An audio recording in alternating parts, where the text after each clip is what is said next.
Madama Dignità. Io non vi dico quando l'aggiù incontrata, ma quelle che è successo ha già contato. Stanotte, camminando per una strada, ne sentare le spalle e tizzulia. Ma voto e vega una bella signora vestuta bianca e l'occhio chi ne chianta. Io mi addimanna che farà a quest'ora. Certo che questa non sarà una santa, ma un portamento nobile e gentile, per una vocella dolce e delicata, mi fa capire che Achille non è ostile a chi va a fare un mestiere indanuttata. Le dico: «Ne signor, che vi è successo?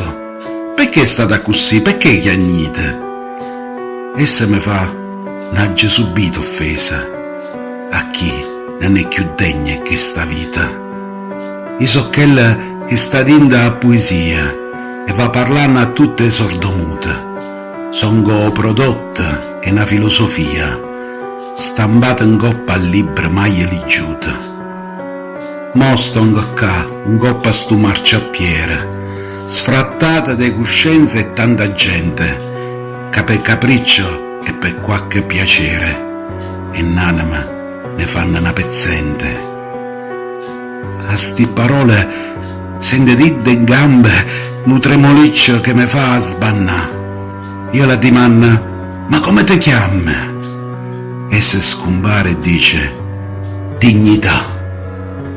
Antonio Ruggero.